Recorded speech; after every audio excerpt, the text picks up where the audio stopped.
अष्टावक्र गीता का अगर एक सूत्र पकड़ लिया ना आपने, एक भी सूत्र पकड़ लिया, वीत शोक सुखी भव, इस एक श्लोक को थोड़ा सा हम लोग ब्रेक करते हैं, ठीक है। वीत शोक सुखी भव, शोक किसके कारण है? मेरे अनुकूल नहीं हुआ, मेरी इच्छा के मुताबिक नहीं हुआ, मेरे को जो जरूरत था वो नहीं मिला, मेरे हिसाब से नहीं चला, हाँ या ना? ये जो मेरा जो पकड़ के चला है वो शोक का कारण है, हाँ या ना? तो जब ये मेरा छूट जाएगा तो क्या बचेगा? सुख। क्यों? क्योंकि किसी चीज को छूटने की चाह ही दुख है। अब मैंने एक बढ़िया सा कपड़ा पहना हुआ है, वो कपड़े में अगर दाग पड़ गया और वो दाग धोते धोते बाई चांस कपड़े घिस गए और फट गए, तो कपड़ा फटने का दुख है कि मैंने जो इतनी मेहनत से इतनी इच्छा से खरीदा था वो चीज छूटने का दुख है। थोड़ा मन को व्यक्तिगत से दृष्टि से देखो। एक, मिला है उसका सुख, दूसरा छूटा है उसका दुख। यही है सुख और दुख। मिला है तो सुख, जो मिला है उससे बिछुड़ गए उसका दुख। समझ में आ रहा है, हाँ ना? या ऊपर जा रहा है थोड़ा? फिर से समझाता हूं। चलो मान लो एक आपने एक कार खरीद लिया। कार खरीदने का सुख है, लेकिन कार को पार्क करने की जगह नहीं है, इसीलिए पार्किंग चार्जेस कहां लगेगा और पुलिस कहां वो गाड़ी ले जाएगा, इस बात का दुख है या डर है, हाँ या ना? अब आपने साधना को पकड़ा है और दुनिया को छोड़ा है, तो साधना को पकड़ोगे तो सारे सुख मिलेंगे ही, और जो छूटना होगा वो अपने आप छूटेगा। आपको लग सकता है कि ये छूटेगा तो मेरे लिए मुश्किल होगा। मैं बता रहा हूं, अगर आप साधने पे हो, साधना कर रहे हो, और अगर बाई चांस आपसे कुछ छीन लिया जाता है, इसका मतलब यही है कि वो आपके उन्नति के मार्ग में बाधा बन रही है, आपसे इसीलिए उसको छीना गया है। तो उसको अगर खोने का दुख लेके पकड़ के बैठोगे तो सुखी कहां से हो पाओगे? कुछ मिला है तो कुछ जाएगा भी। वीत शोक सुखी भव, जो ये मेरा गया है उसका दुख छूट जाए तो सब सुखी सुख है। मिले तो भी खुशी, नहीं मिले तो भी खुशी। अच्छा, किस किस का क्या क्या छूटा है भाई, बताओ थोड़ा। एक दो एग्जाम्पल लेके समझते हैं, चलो। किसी को अभी अभी इस रीसेंट दिनों में, इस एक हफ्ते में किसी को कुछ छूटने का दुख हुआ है? अब ये मत बोलना कि मैंने दारू छोड़ दी इसलिए दारू छूटने का दुख हुआ है, वो तो शरीर के रूप से ही अच्छा है। One of your old friend, Tania ji, उन्होंने आपको छोड़ा या आपने उनको छोड़ा? You can come on the speaker and speak. They left me. उनका संगत आपके लिए अच्छा था या बुरा था?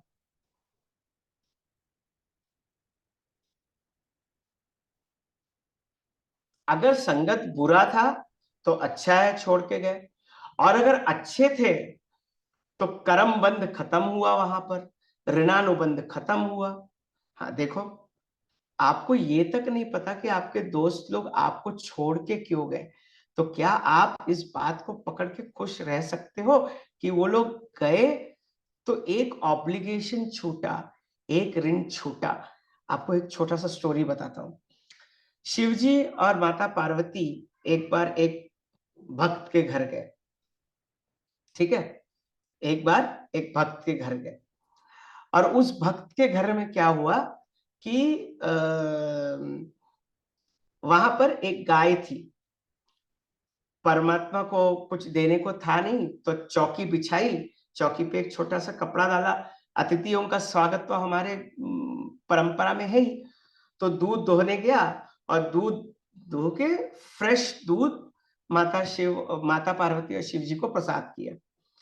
शिव जी और माता पार्वती गए उस घर से, और शिव जी ने उस गाय के भी प्राण हर लिए। समझ में आ गए? शिव जी ने उस गाय का भी प्राण हर लिया। अब दूसरी जगह गए, धनाढ्य बहुत पैसे वाले आदमी के पास, और बहुत पैसे वाले आदमी के पास भी जाके बैठे ऐसे ही माता पार्वती और शिव जी, और आराम से खाने लगे। और शिव जी ने कहा कि उस फलाने पेड़ के नीचे एक बहुत बड़ा खजाना है, उसको तुम ले लो। माता पार्वती बिल्कुल चकरा गई, बोली कि तुमने ऐसा क्या किया कि उस बेचारे के पास एक ही तो गाय था, उस बेचारे एक गाय को भी तुमने छीन लिया, और यहां पर इतना सारा पैसा दिया, उसको और तिजोरी में डाल दिया। शिवजी बोले, पार्वती, वो उस बुढ़े ब्राह्मण के पास एक गाय भी उसको परमात्मा से विरक्त कर सकता था, इसलिए वो भी मैंने छीन लिया, और ये तो संसार में ही पड़ा हुआ था, इसलिए उसको संसार में भुगतने और दे दिया। तो भगवान जब आपको कुछ दे रहा हो या कुछ ले रहा हो ना, उसके पीछे बहुत बड़ा कैलकुलेशन है, जो हमारी छोटी बुद्धि को समझ में नहीं आता है। ठीक है ना? अगर परमात्मा अपने भक्त से एक गाय भी खींच लेता है, तो वो इसीलिए ताकि वो भक्त हमेशा उस परमात्मा के साथ जुड़ा रहे। ये है भक्त की भगवान की भक्ति। समझ रहे हो ना, कि कोई भी दुनियादारी की चीज से हमको नहीं टिकना है। और जब ये शरीर, मन, बुद्धि, चित्त, अहंकार सब बदल रहा है, लेकिन हमारे अंदर कुछ ऐसा है जो नहीं बदला है, वो क्या है? हमारे अंदर कुछ ऐसा है जो कभी नहीं बदला है, वो क्या है? अच्छा, वो कब पता लगता है? गहरी निद्रा में। देखो, शतकों, दशकों और शताब्दियों से लोग सो रहे हैं, है कि नहीं? लेकिन कोई ऐसा तो उठ के नहीं बोला है कि यार इतनी गाढ़ निद्रा हुई है, इतनी गहरी नींद हुई है और मैं दुखी हूं। किसी ने कभी ऐसा बोलते हुए सुना है कि मैं गहरी निद्रा में गया हूं लेकिन मैं दुखी हुआ हूं? वो कोई मूर्ख ही होगा, या तो ऐसा अनुभव में आ ही नहीं सकता है। या तो आप गहरी निद्रा में गए ही नहीं होगे, या तो आप गहरी निद्रा में कहीं ही नहीं होगे, या फिर आपको वो गहरी निद्रा लगने दिया नहीं। आपका मन इतना सोचता रहता है कि आप गहरी निद्रा में कभी गए ही नहीं होगे। वो गहन निद्रा, जब सब कुछ शांत हो जाता है, तब उस आत्माराम का झलक मिलता है। और जब वो मिलता है ना, तब हम लोग होते हैं आनंद रमणा। और तुमको जो चाहिए ना, वो मिलेगा मिलेगा मिलेगा मिलेगा मिलेगा। चाहे वो घर हो, चावल हो, दाल हो, रोटी हो, कुछ भी हो भाई, पेट भर के मिलेगा। ये शरीर उसका है। हम लोग इस बात को मानने को तैयार ही नहीं है कि ये शरीर उसका है। हम लोग अपने ऊपर लेके बैठते हैं कि मेरा घर, मेरा बच्चा, मेरा ये, मेरा मेरा मेरा, कब तक बकरे की तरह मैं चालू रहता है। तभी तो हम लोग वीत शोक सुखी भव तक नहीं पहुंच पाते हैं। तो अष्टावक्र गीता हम लोग शुरू करेंगे, लेकिन पहले अपनी पकड़ों को छोड़ो। आज से जितना जितना पकड़ा है ना, वो सब छोड़ते चले जाओ ग्रुप में, कि आज मैंने गुस्सा छोड़ा, आज मैंने ये अच्छी चीज खाने की इच्छा थी लेकिन उसको त्याग दिया। ऐसे मैसेजेस लिख के भेजो, तो उससे फायदा होगा। ठीक है, करेंगे। आज से एक एक एक एक थोड़ी थोड़ी इच्छाएं छोड़ते जाएंगे, तो अष्टावक्र गीता के लिए हम लोग रेडी रहेंगे। इच्छाएं छोड़नी है, ठीक है? Got it? हाँ, वीत शोक सुखी भव, मेरा ये चीज छोड़ दो। ठीक है? हाँ?